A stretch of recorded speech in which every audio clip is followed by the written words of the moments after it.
Good morning, everybody. We're going to do a couple little things today, and everybody is invited to play along.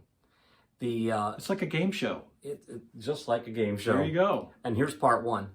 I shared with a friend years ago something that has sort of crossed my mind for a time, and this game's more meaningful for some than others, but just in case you're in the club that thinks it, what I invited my friend to think was, imagine that any of your favorite love songs that you've heard all the years. It could be country, it could be pop, it could be rap, it could be whatever you like. It could be from 1930 or 2021. But love songs, which there's some presumption we're singing to another human being, the object of our affection.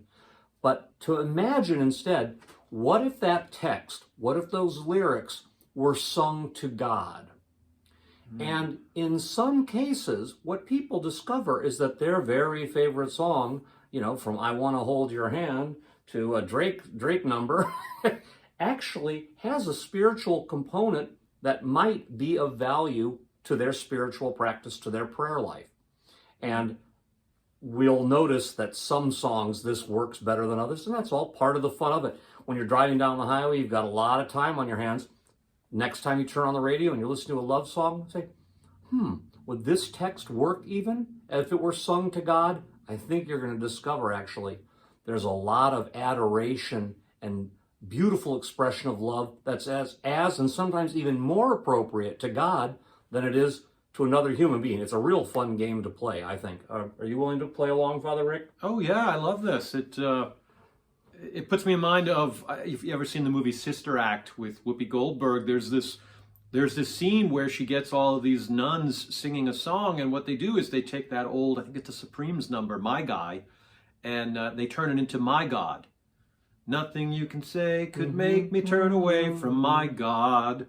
My God. That's cute. I have not seen Sister Act, but I like that. There's nothing like 80-year-old nuns hooting and hollering about being in love with their God. It just, it's kitschy, but it makes your heart sing.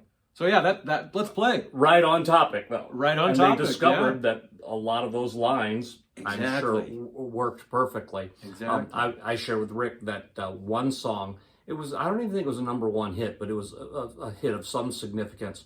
For about 3 years, Marvin Gaye and Tammy Terrell sang a number of duets together, the most famous of which was, Baby, there ain't no mountain high enough. Right. Ain't no valley low enough to keep me from getting to you, babe. You know the song.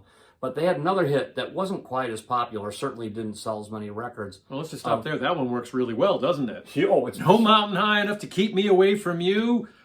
God, that's for you. And I guess that's the Dozier Holland writing team, who are hugely biblical in terms of their use of imagery in Motown songs. Right. But another, I think I wrote this too, is You're All I Need to Get By.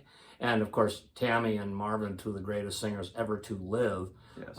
I have to say, there's a song that every time for me is the goosebump. It is the fulfillment of all love, earthly and heavenly.